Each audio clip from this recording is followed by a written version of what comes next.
আমরা শুনতে পাচ্ছি একটি দলকে খুশি করার জন্য সরকারের অভ্যন্তরের কেউ কেউ গণভোটকে উপেক্ষা করে একই দিনে জাতীয় নির্বাচন এবং গণভোটের প্রহসনের পায়তারা করছেন।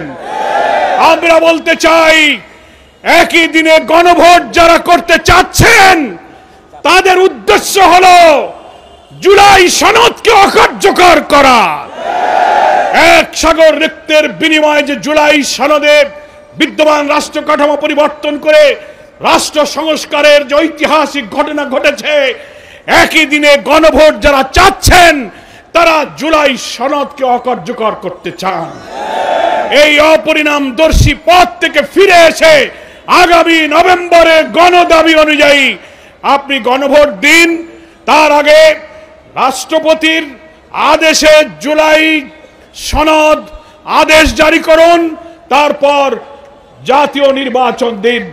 তাহলেই জনগণের ভোটে নির্বাচিত জনপ্রতিনিধির মাধ্যমে নতুন বাংলাদেশের মানবিক বাংলাদেশ যে প্রতিষ্ঠিত হবে, ফ্যাসিবাদের এই সন্ত্রাসী রাজনীতির চির বিদায় দেবে জনগণ দেশ থেকে।